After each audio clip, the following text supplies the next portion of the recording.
Queridos hermanos y hermanas, bienvenidos en nuestro estudio de Departamento de Escuela Sabática en la Asociación General. Con ayuda del Señor queremos estudiar juntos nuestra nueva lección. La lección es la Iglesia de Dios durante el tiempo de las plagas. Prácticamente vamos a continuar este tema que fue estudiada también en la lección pasada. Y con la ayuda del Señor tenemos también aquí nuestra querida hermana Raquel, gracias a Dios, y podemos comentar en más detalles a todas las preguntas. Pero antes de empezar nuestro estudio, vamos a empezar con una oración en silencio.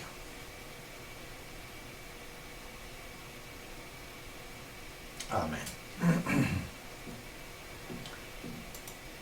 Hacemos un repaso de la estructura de la lección, porque eso nos ayudará como maestros y pastores en nuestras iglesias a estructurar nuestra enseñanza pedagógicamente, así que la gente pueda entenderla mejor y pueden obtener el mejor provecho por las enseñanzas y los textos inspirados que tenemos aquí.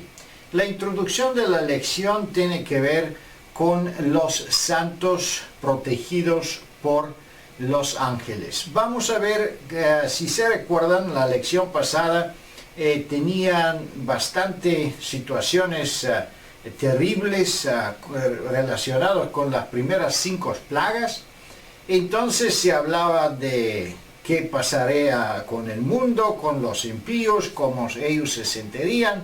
Y claro, se dejaba la impresión increíble del dolor y de sufrimiento que todos ellos tenían, que no aceptaban la marca de la bestia y que rechazaron a Cristo con su Salvador personal.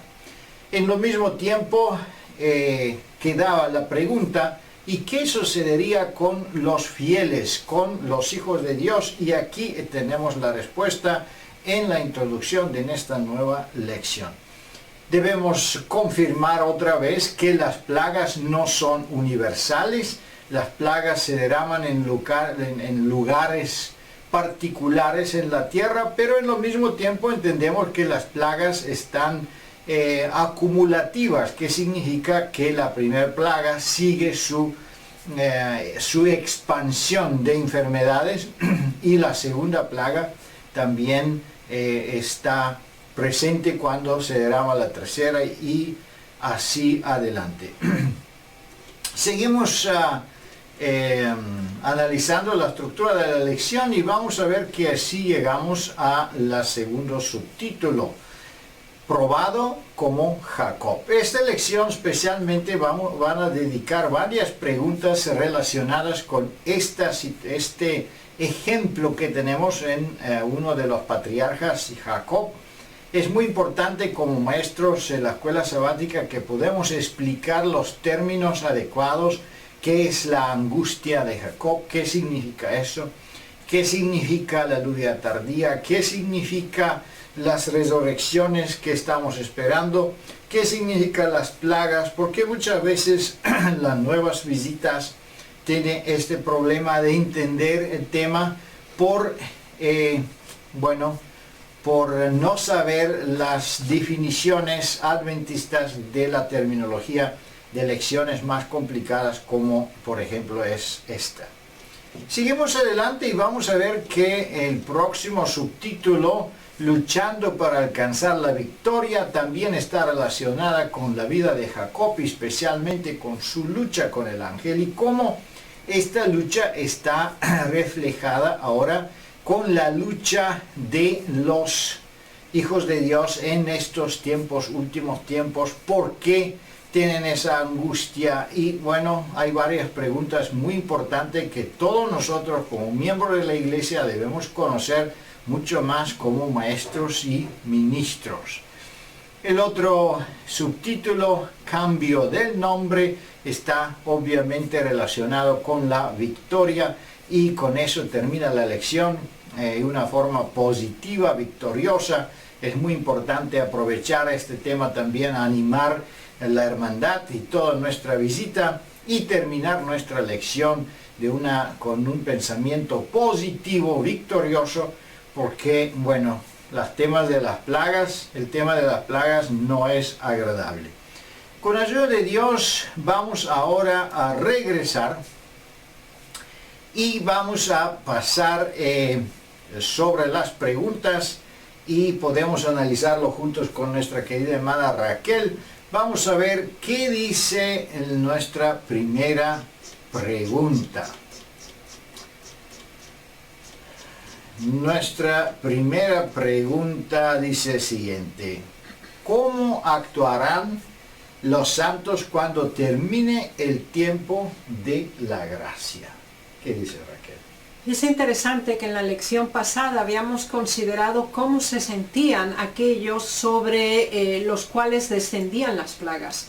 Ahora estamos viendo y vamos a considerar de hecho en esta lección la actitud, el modo en que se conducen y en que asumen y perciben la realidad que les rodea a los fieles, al pueblo de Dios. Así que la primera pregunta es ¿cómo actúan? Y es interesante la actuación. Tengamos claro que los fieles saben lo que está aconteciendo, saben también lo que va a sucederse vez tras vez. Así que no son fruto de la sorpresa ni de la arbitrariedad, sino que tienen una clara comprensión de lo que está sucediendo. Entonces, ellos saben que ha llegado el momento de ocultarse, ha llegado el momento de esconderse, de encerrarse, pero también saben muy bien que es por un momento, es por un espacio reducido de tiempo, un periodo reducido de tiempo. De acuerdo a la profecía sabemos que aproximadamente es un año, algo menos de un año. Ahora, al terminar el tiempo de gracia sabemos que las plagas descienden y el pueblo fiel de Dios abandona las ciudades, los pueblos se juntan en grupos y viven en los lugares más apartados y desolados. Recordemos que algunos están exiliados, otros están encarcelados, otros están siendo tratados como esclavos, otros están huyendo. Y en este grupo se encuentra aquellos que se van a los lugares más lejanos posibles, más desolados, con el fin de evitar, como declara muy bien la cita, en tanto que pasa la ira, es decir, mientras todo este proceso llega a su fin. Y en estas circunstancias específicas, el Señor también desde ya comunica sus promesas de protección, de asistencia y de sustento para su pueblo, pues declara enfáticamente que el Señor va a proveer un lugar de refugio. Además de eso se le dará el pan y las aguas estarán ciertas.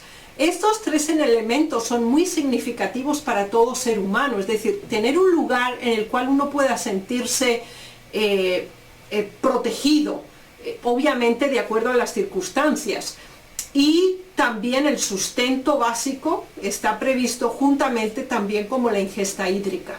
Así que los fieles conocen lo que está pasando, asumen una actitud de esconderse, de aislarse de la situación, y el Señor por su parte promete refugio, pan y agua con certeza. Muchas gracias.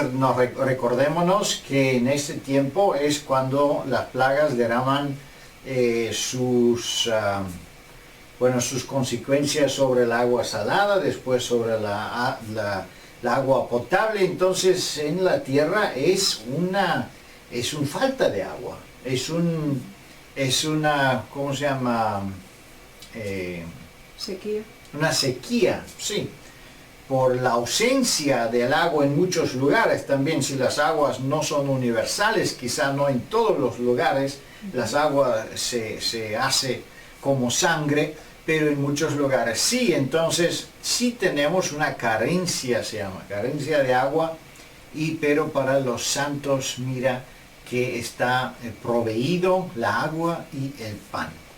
Seguimos más adelante con la segunda pregunta, que es también muy interesante y muy especial. ¿Qué plan tuvo Adán Amán a pedir, un edicto contra los judíos. Ahora se hace una comparación otra vez, porque teníamos antes con Mardoqueo y ahora tenemos algo más de Amán. ¿De qué forma podemos interpretar esta historia bíblica tan conocida y cómo se refleja esta historia prácticamente en el tiempo del fin? Es interesante comparar que a pesar de la distancia en el tiempo, porque fueron eventos que acontecieron en el Antiguo Testamento y nos encontramos ahora en el último periodo de la historia, los símiles son extraordinarios. Son extraordinarios en primer lugar porque sabemos que cuando las plagas empiezan a derramarse es también cuando se declara la sentencia de muerte, la pena capital para los fieles, donde ninguna seguridad y ninguna protección se les brinda y sencillamente los poderes civiles dejan al beneplácito de la humanidad la destrucción y el exterminio de los fieles. Así que estamos hablando de una situación límite. Por eso este evento histórico en la historia del pueblo de Dios del Antiguo Testamento es tan significativo. Entonces, veamos cuáles fueron las razones argumentativas que este importante personaje político en la historia del imperio medo-persa, Amán, expuso delante del rey con el fin de obtener su beneplácito y la aceptación de su propuesta.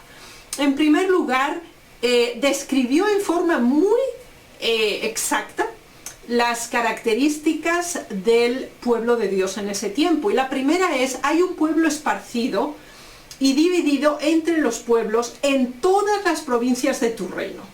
Esto es interesante porque si pensamos que el imperio medo-persia era desde India hasta parte de Europa y llegando hasta el norte de África, entonces el territorio era realmente extenso. Y aquí se nos habla de un pueblo que es internacional, es decir, que tiene representación en todas las provincias de ese reino. El paralelismo para nosotros es que habrá fieles en todo lugar, de distintas nacionalidades, tribus, lenguas y pueblos, pero habrá fieles en los distintos países del mundo y áreas continentales. Así que esa es una característica de aquel entonces que es altamente aplicable también a la situación que nos sobrevendrá. Segunda, muy importante característica también, dice, y sus leyes son diferentes de las de todo pueblo. No solamente que su expansión está en toda la tierra, sino que tienen un elemento diferencial altamente significativo. Sus valores morales, su modo de comportamiento, los principios que rigen sus vidas, las leyes, y es interesante porque está en plural, así que implica que hay una diversidad de las regulaciones de vida, alimentación, vestuario, comportamiento, principios, ética, relaciones humanas, etc. Están reglados de acuerdo a valores diferentes de todos los demás. Y vemos la certidumbre de Amán en esta declaración. Y además viene la tercera característica, dice, y no observan las leyes del rey. Así que, ¿qué quiere decir? Que ellos no se someten a la autoridad del rey cuando ésta contraría las leyes peculiares que los identifican como pueblo. De nuevo, ese tercer elemento significativo del tiempo del fin. Es decir, las leyes civiles y religiosas impondrán sin excepción la observancia estricta del domingo. No será aceptada así por el pueblo de Dios. Y entonces, todavía a modo de broche conclusivo, Amán declara, y al rey no viene provecho de dejarlos. Esto es interesante realmente, ¿no? Porque le dice, bueno, si ellos son diferentes, si ellos son una minoría, pero sin embargo están esparcidos por todas partes, así que sí tienen una influencia, porque no están aislados en algún lugar, cuestionan tu autoridad, ¿por qué tienes que considerar a esta gente? ¿Por qué tienes tú que preservarlos? Ejecútalos, destrúyelos, elimínalos. Ese fue el punto. Y la argumentación y la estructura operativa realmente será muy, muy similar para el periodo del fin. Y el Señor nos lo advierte, nos lo explica claramente para que no haya lugar a la duda. Muchas gracias, muy interesante. Prácticamente Amán pensaba con la exterminación de los judíos que él podía hacer un favor al rey y un favor también al reino. Y así, de una forma semejante, van a pensar la gente de influencia en ese tiempo, persiguiendo los fieles. Pensaban que de esa manera van a colaborar o van a contribuir a una bendición, una prosperidad para las naciones. En contrario, igual como Amán terminó mal en la misma horca donde él preparó para Mardoqueo, fue ahogado él. Entonces así igualmente las naciones prácticamente van a perder la bendición total de Dios por ser perseguidores del pueblo de Dios. Vemos cómo se repite la historia, y ciertamente es correcto que dice Salomón que no hay nada nuevo bajo el sol, pero todo que va a suceder es que ha sucedido.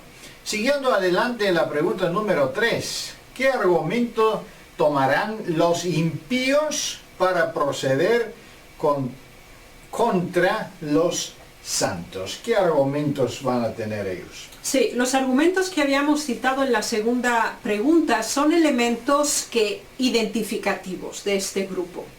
Ahora, otro argumento que se añade es el aspecto numérico. Entonces, en el caso específico, en el tiempo de Jesús, uno de los argumentos que presentó Caifás fue: nos conviene que un hombre muera por el pueblo y que no toda la nación se pierda. Ahora, ¿qué relación tiene esta declaración con nosotros como pueblo de Dios? Obviamente, en comparación al número total de la población mundial, el número de los fieles en el tiempo del fin será insignificante. Básicamente equivaldría a 1 con todos. El argumento de la cantidad es para muchas personas un argumento de gran peso. Inclusive cuando tienen que tomar una decisión, hay personas que usan el elemento referencial: ¿qué piensan los otros? ¿Qué hacen la mayoría? ¿Otros o todos lo hacen así? Este es un elemento que no podemos menospreciar o subvalorar dentro de una estructura social. Cuando el momento climático llegue de una toma de decisión, y sabemos ya por las lecciones que hemos estudiado que la mayoría de la población mundial tomará una posición abierta en contra de la ley de Dios, los que la defiendan, la representen, la prediquen y la vivan representarán una minoría. Por lo tanto, son un elemento perturbante de esa mayoría. Igual que Jesús representaba para los dirigentes religiosos y políticos de su época un elemento perturbante igualmente. ¿Por qué? Cuestionaba lo que ellos enseñaban. Su comportamiento, su elevación de la soberanía de Dios, su dependencia, su vida demostraba esa relación con Dios. Era un desafío para las doctrinas falsas, la vida hipócrita y una religión falsa que estaban representando otras instituciones religiosas. En la misma dinámica, ese mismo principio será establecido. Así que de nuevo no solo por la peculiaridad, no solamente por la representación de las verdades fundamentales, sino también el argumento numérico será usado en contra de los fieles. Muchas gracias. También tenemos los versículos en Apocalipsis capítulo 13, hablando otra vez de la bestia, de la imagen de la bestia. Entendemos que no solo entonces los fariseos, como ellos expresaron, que bueno, esa gente están molestando a las naciones, son un grupo pequeño, mejor que uno muere, pero también las religiones grandes se van a sentir amenazadas por la presencia de el pueblo de Dios, si se recuerdan, especialmente por los mensajes agresivos que sale amenazando y al mismo tiempo preparando un pueblo del fin y anunciando los pecados que ha caído Babilonia. Entonces las iglesias se sienten amenazadas, la bestia, la imagen de la bestia, y se apuran también para terminar, poner las marcas de la bestia a todos que están, además que el tiempo lo tenemos ya terminado, pero ellos quieren confirmar la exterminación del pueblo de Dios. Siguiendo adelante a la pregunta número 4. ¿Qué prueba tendrán que superar los hijos de Dios en aquel tiempo? ¿Qué prueba especial va a venir ahora? Es interesante que para todo ser humano en este tiempo del fin pasará por una situación de angustia. Acerca de los impíos hemos estudiado en la lección pasada que ellos sufrirán una angustia física, también mental, y se encontrarán en un estado de tensión, de terror y de desorientación extrema, radiando en el pánico y la absoluta aniquilación. Ahora bien, ¿qué ocurre con el pueblo de Dios? El pueblo de Dios es testigo de todo lo que está ocurriendo, aunque pueda estar aislado en algún lugar, pero de hecho es consciente de todo lo que está ocurriendo, y parcialmente también recibe ciertas consecuencias de las plagas, como el conflicto de los siglos nos explica, no porque ellos la reciban, sino porque están todavía en este planeta, en esta tierra.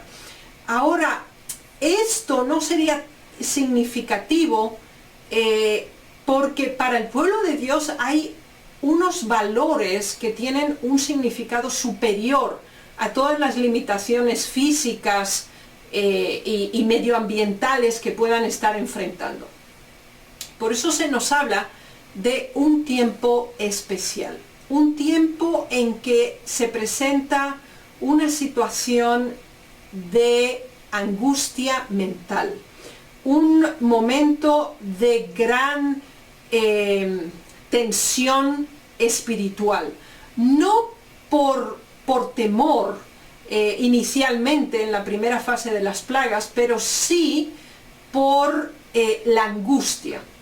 Y se nos habla específicamente del tiempo de angustia de Jacob, o el tiempo de angustia para Jacob. Para que nosotros entendamos esta terminología, tenemos que conocer cuándo tenemos una referencia específica a este concepto tan importante en el mundo adventista. Sabemos que Jacob había huido 20 años atrás, había huido 20 años atrás de su hermano y de su padre. Sabemos que los había engañado y en su estado de desesperación creía que también el cielo lo había rechazado. En esta situación sabemos que tiene un encuentro especial con Dios, y por esa razón específica, ahora que él regresa, no solo, sino lleno de riquezas, acompañado de sus hijos, sus esposas y todo el personal, le llega la noticia que Saúl viene a su encuentro con 400 hombres. Esa actitud le produjo temor. Sabía que Esaú esperaba la venganza y conocía a su hermano. No le afectaría que viniera con niños, con mujeres o con otras personas, perdón. Así que él tomó medidas de prevención, es decir, llevó a toda su familia a la otra orilla del río y él se quedó en el otro lado para orar y tener la certeza que Dios estaba con él. Si él tenía esa seguridad, podía enfrentar cualquier situación. Ahora, él tenía que enfrentarse con su pasado. Y el pasado era triste. Era un pasado inconcluso, porque él aún no había tenido la oportunidad de encontrarse con Esaú hasta entonces, o con su padre, etc. Entonces, la angustia se produce por la obtención de la absoluta certeza del perdón y de la transformación. Sabemos que eso se dio, y nos lo explica la próxima pregunta. Sin embargo, ¿cómo podemos entender que se aplica el término angustia de Jacob al pueblo de Dios durante el tiempo de las plagas? Sabemos que el pueblo de Dios está sellado, que no hubiera sido sellado si no hubiera habido un completo arrepentimiento y una completa expiación de todos sus pecados y faltas, y que en el informe de los libros celestiales ante cada pecado haya o se encuentre escrito perdón. Así que, de hecho, sus vidas están en orden con Dios. Pero un elemento significativo de los fieles es que nunca se sobreestiman en su santidad o en su acción de bien. Entonces, ahora, sabiendo ellos el horror del pecado, la destrucción masiva que se está dando de la tierra y está sintiendo el poder del mal que está sobre la tierra, y con todos los seres humanos caídos, sienten una terrible agonía por el peso del pecado. Y esto es muy semejante también a la situación de Jesús en Getsemaní. Entonces, Jesús no pasó esa angustia por los pecados que él había cometido, porque él no había cometido ningún pecado. Sin embargo, él sentía el peso del pecado, la separación de Dios, y el pueblo de Dios lo siente. Sabemos que el Espíritu de Dios se ha retirado completamente de la tierra. Ellos están en este mundo sin intercesor en el cielo. La intercesión ya se ha acabado. Dios provee por ellos, los protege, los guarda, no permite que mueran, los soporta con alimentación, con agua. Pero ellos sienten el peso del pecado sobre este mundo, sienten su condición humana en este momento. Y esa desesperación es paralela a esa situación de tremenda desesperación espiritual y angustia que sufrió Jacob en su tiempo. Muchas gracias, muy interesante.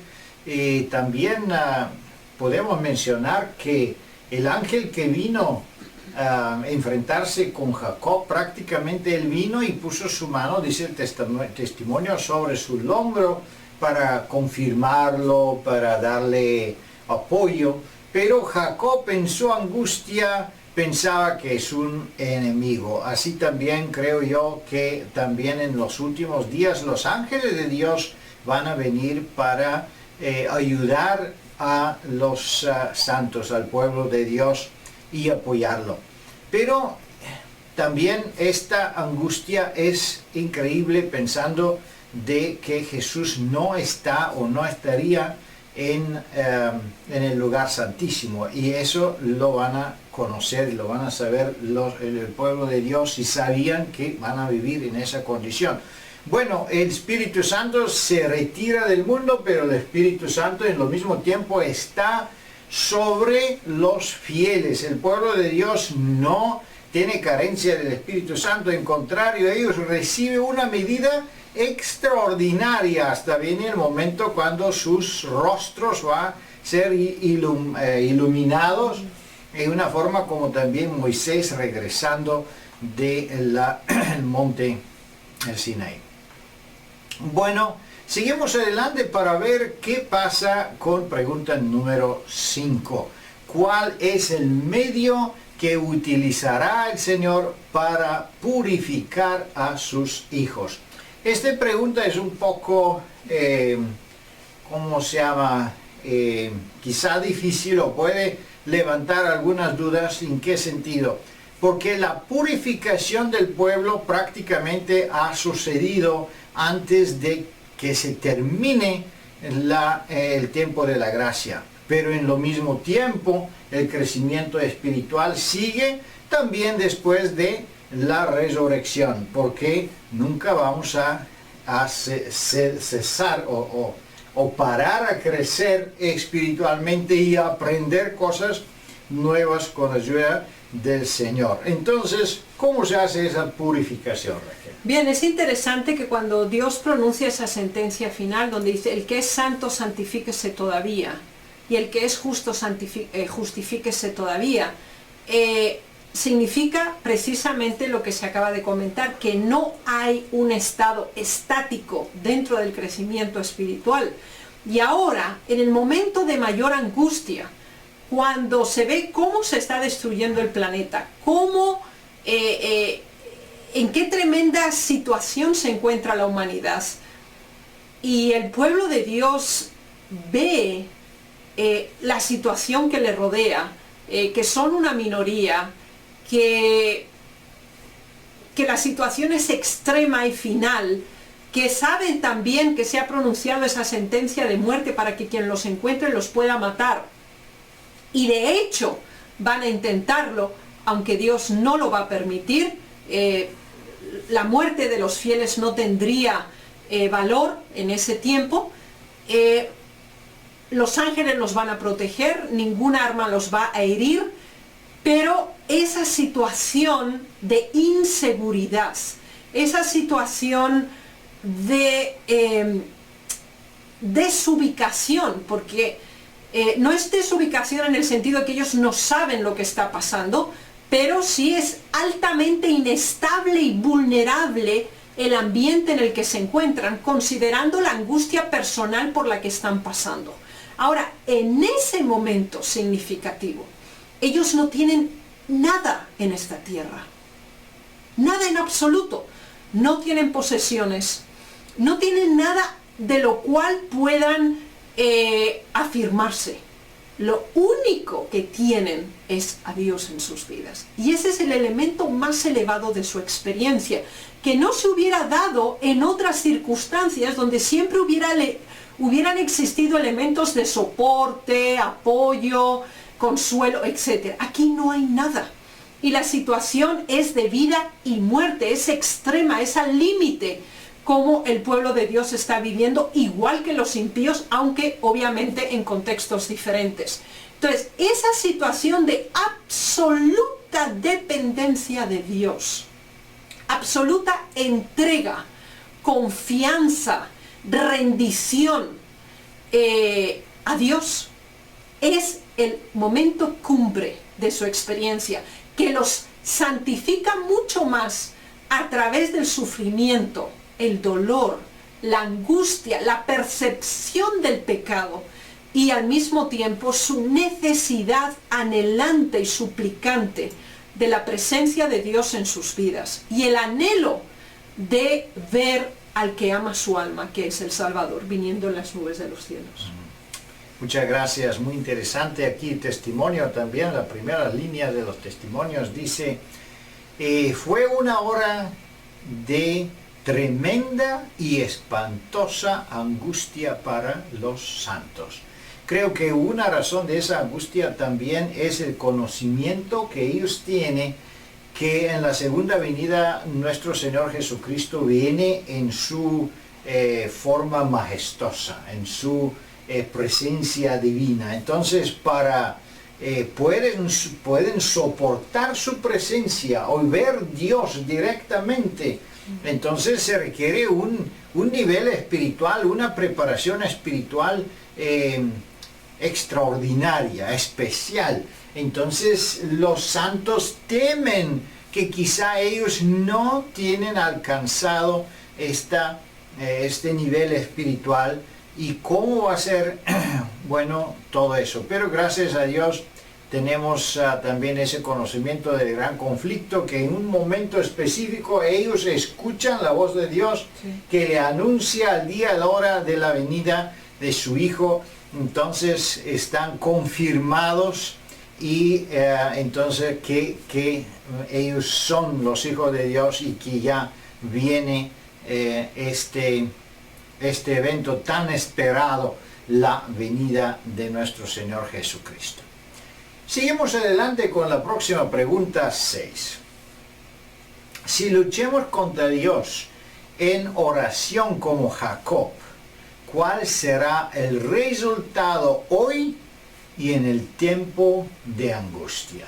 Es muy importante considerar estos dos aspectos temporales que presenta la pregunta. Está hablando del día de hoy, porque es referencial a cómo será entonces, en el futuro, que creemos que es más cercano hoy que nunca antes. Bien, tenemos dos citas muy significativas dentro de este contexto. Tenemos por una parte la cita de Oseas, donde se describe ese momento especial en que Jacob recibió una bendición que sobrepasaba sus expectativas, de hecho. Pero antes de que se llegara a este momento, él asumió una actitud específica. Dice que él venció y él prevaleció. ¿Por qué? Dice que lloró y rogó a Dios. Sabemos que cuando el ángel que él consideraba como un enemigo, que de hecho era Cristo mismo, él le dice, suéltame porque está amaneciendo y debe irme. Él se aferró de tal manera que únicamente cuando le dislocó la cadera, él pudo darse cuenta que era un poder sobrenatural. Y en ese momento le suplica la bendición. Y el Señor se la da. Él la pidió, él la suplicó, y el Señor le dijo, ya no te llamarás más engañador. Ese era su pasado. Ahora te llamarás Israel, porque eres vencedor. Y esa declaración fue tan impactante para Jacob, que ahora Israel, que a partir de ahí, él pudo encontrar a su hermano. Dios ya había actuado también en su hermano, y el encuentro fue extremadamente dramático, tierno y afectuoso entre estos dos hermanos. Ahora, ¿qué ocurre en el elemento referencial que tenemos en cuanto a la angustia de Jacob? Es interesante complementarla con la cita de Isaías 63:9. Dice, en toda angustia de ellos, él fue angustiado, y el ángel de su faz los salvó. En su amor y en su clemencia los redimió, y los trajo y los levantó todos los días del siglo. Así que ese clamor que el pueblo de Dios tendrá en ese momento de angustia, donde creen que no hay opción, donde ven cómo los impíos se burlan de ellos, bueno, que venga Dios y os guarde, os proteja de nosotros, os vamos a matar. Entonces, en ese momento donde ellos no dudan de Dios, claman por su intervención, el Señor va a intervenir, va a escuchar su lloro, va a escuchar su clamor. Pero esa dependencia de Dios, esa experiencia, aunque obviamente no en ese nivel de intensidad, tenemos que tenerla hoy. Jacob tuvo que pasar por el río de Jaboc, tuvo que pasar su experiencia de confrontar su pasado, de resolver todo lo que estaba pendiente para poder empezar ahora sí como vencedor. Y esa experiencia tenemos que hacerla hoy. Todo lo que no hemos arreglado en nuestra vida, todas las cosas que están pendientes, tenemos que ponerlas en orden. Y eso debe ser hoy. Muchas gracias, muy interesante. Prácticamente Jacob, sabiendo que su hermano lo está esperando, él podía, humanamente pensado, podía unir un ejército para defenderse. Podía usar la fuerza para defender su familia y su propia vida. Pero sabemos que él buscó una ayuda no de una forma humana, pero buscó una ayuda y una bendición directamente de Dios. Así igualmente los hijos de Dios en el último tiempo no van a buscar una defensa humana, una defensa material en ese tiempo de angustia y de temblor y de temor y de persecución, pero se van a aferrar en la oración igual como Jacob lo hizo. Y es interesante que eso puede ser posible solo si nosotros ahora nos acostumbramos a vivir una vida piadosa, una vida de oración. Si no aprendemos de orar y de luchar con oración en nuestra vida, entonces mucho menos podemos hacerlo cuando viene este tiempo de angustia. Debemos hacer nuestra experiencia hoy, si surge un problema, una persecución, cualquier tipo de angustia en nuestra vida, siempre debemos usar la oración y debemos también hacer las experiencias de oraciones contestadas, oraciones victoriosas, para que poder tener esta firmeza en el tiempo de persecución, en tiempo del fin. Seguimos adelante con la última pregunta, 7. Como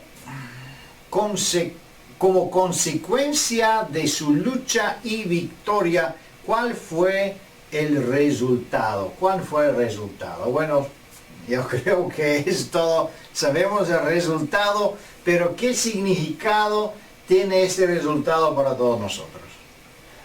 Creo que deberíamos expresar un agradecimiento profundo a Dios, porque Él nos muestra el fin desde el principio. Jacob no tuvo este privilegio, es decir, cuando él se encontraba en esa tremenda angustia, en el arroyo de Jaboc, él no sabía cómo iba a terminar, él pensaba que iban a ser exterminados, y era esa angustia terrible de que por su culpa no iba a morir él solamente, sino que sabía que iban a matar a toda su familia, a todos sus hijos. Entonces la proyección del sentimiento de culpa que le sobrevenía en esa situación era extremo. Él no conocía lo que iba a suceder, ¿sí? Ahora, nosotros tenemos un privilegio especial, precisamente porque la angustia será tan extrema, y el Señor Jesús dijo, como nunca fue, ni nunca habrá, así será. El Señor nos dice que a cada uno de nosotros nos dará un nombre nuevo. ¿Por qué? Porque seremos nuevas criaturas. Habremos pasado por una experiencia que ningún otro ser humano en la tierra pasó, con la excepción de Jesús cuando estuvo aquí. Ahora, ¿qué quiere decir esto para nosotros? Que el proceso de transformación se da hoy. Y se da cada día de nuestra vida, porque tenemos que proyectarnos hacia lo que va a venir. Y por eso el Señor nos dice, al que venciere, yo le haré columna. Al que permanezca hasta el fin, él recibirá un nombre nuevo. Y esa experiencia de lucha, de crecimiento, de separación del mal, de convertirnos en una columna, en un soporte en el templo de Dios, en el cielo, ya debemos serlo aquí, hoy. Así que el futuro que el Señor nos revela tiene el propósito de enseñarnos, prepararnos y transformarnos para esa hora. Quiera el Señor ayudarnos a valorar la información que se nos imparte, el tiempo que se nos concede y la gracia que aún podemos tener. Muchas gracias, muy interesante. Prácticamente la buena noticia es la noticia de la victoria. Una victoria que no obtenemos nosotros. Prácticamente también en este tiempo de fin Dios no va a dejar sus hijos solos. El Espíritu Santo y una medida extraordinaria, la lluvia tardía van a hacer posible que los hijos de Dios tienen un poder, tienen una resistencia de pecado, de tentación y de y del miedo que todo el mundo va a tener en ese tiempo. También los ángeles van a servir a sus hijos dándole pan y agua, como dice también el versículo bíblico en el principio de la lección. Pero lo más importante de todo es que todos ellos que fueron preparados, que fueron sellados, no se van a perder ni uno. Ellos sí van a seguir y van a alcanzar la gloria, van a empezar y van a alcanzar la victoria, y así como Jacob recibió un nombre nuevo, un nombre especial, Israel, victorioso, así ellos también van a recibir un nuevo nombre. Y no solo eso, dice la palabra de Dios que en su frente va a ser escrito el nombre de su Dios. Entonces, queridos hermanos y hermanas, no hay nada que temer, solo hay que seguir adelante y prepararnos para este tiempo del fin. Ahora es el tiempo de la oración, tiempo de dedicación y tiempo de estudiar la palabra de Dios. Que Dios le bendiga y le guarde, y que disfrutan esta lección de escuela sabática. Amén. Amén.